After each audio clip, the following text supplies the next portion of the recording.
The last battle is the story of a unique fight that took place during the last few days of World War II in Europe in an Austrian castle on May 4th and 5th, 1945. It is the only documented case in World War II when American and German soldiers fought together against a common enemy.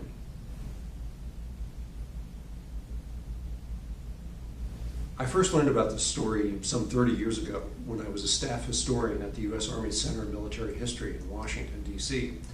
Another historian with whom I worked, a gentleman named Dr. Alfred Beck, had heard about the story and was compiling a file on it, although he was very busy at that time and wasn't going to have the chance to do anything with it, so he offered the file to me, and of course I said yes.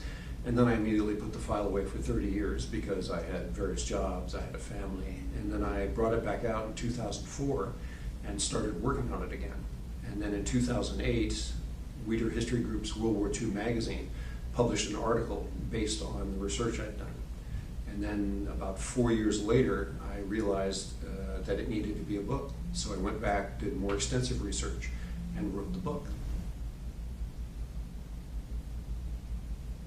Schloss Itter, as it's called in German, sits on a ridge overlooking the Inn Valley, the valley of the Inn River in Austria.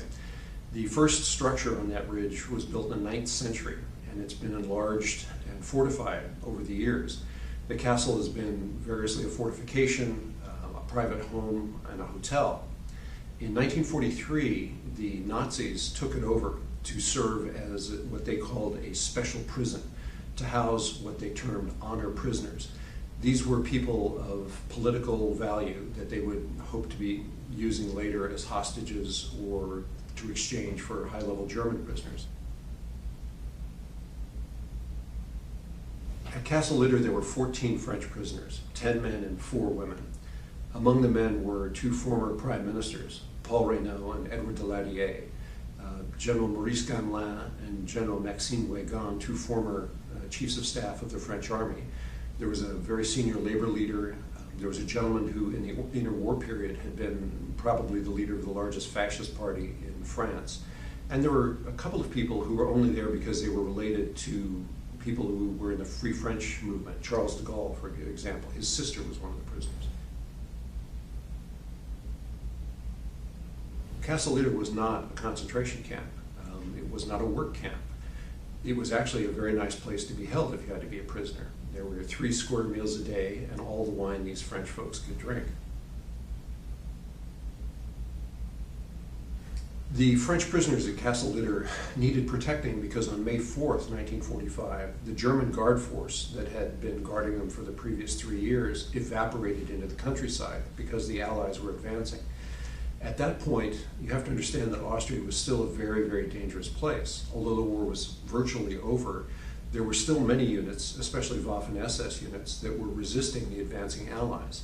So in the forests and the mountains around the castle, there were roving bands of armed men who didn't want to give up yet. Himmler had ordered an SS unit that was operating in the area to go to the castle and execute everybody in it, French and anybody else they could find.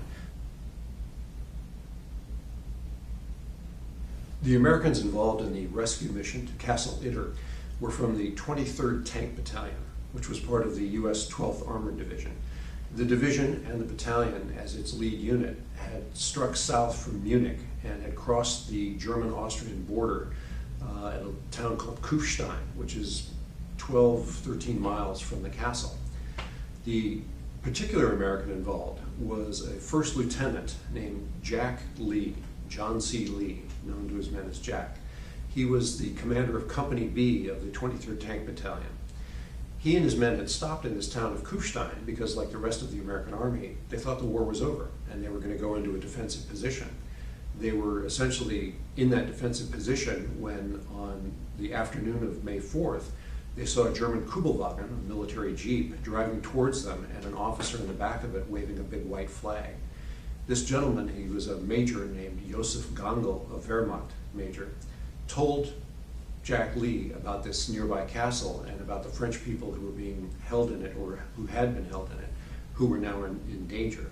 And he said that he didn't have enough men to undertake a rescue, and he asked Jack Lee to help him. And Jack Lee, being a sort of a cigar-chewing, hard-drinking, hard-charging tanker, said, sure. Joseph Sepp Gangl was a Wehrmacht major, a German army major, and a highly decorated one. He'd fought the Russians on the Eastern Front, and he'd fought the Allies after Normandy, all the way across France, through Germany, and into Austria. But at some point, and we're not sure when, he decided that he wasn't going to fight for the Nazis anymore. He'd never, as far as we know, been a member of the party. So he had been put in command of a unit based on a small village called Virgil, which is only a few miles from Castle Itter. And at some point, while he was the commander, he started supporting the anti-Nazi Austrian resistance. He provided them with weapons, he warned them of SS roadblocks and ambushes. And that's why, at that point, he decided to help protect these French people.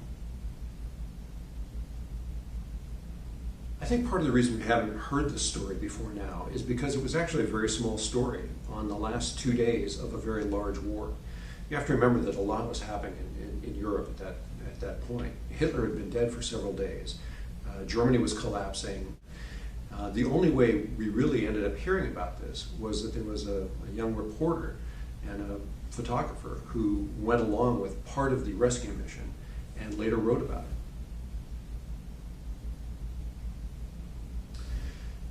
I think it would make an excellent movie, and in fact, that process is sort of underway. The book has been optioned by a very well-known screenwriter in Los Angeles named Bryce Zabel, and there is quite a bit of interest in it. I was in the Army for 3 years, from 1971 until 1974. I started out as an infantryman and ended that period as a radio and TV broadcast specialist. I have 2 degrees in history from the University of California at Santa Barbara, and I've worked as a military historian and also as a military journalist. For 18 years, I was on the staff of Soldiers magazine, the official magazine of the United States Army. And for the last 5.5 years, I've been lucky enough to work here at the History Group.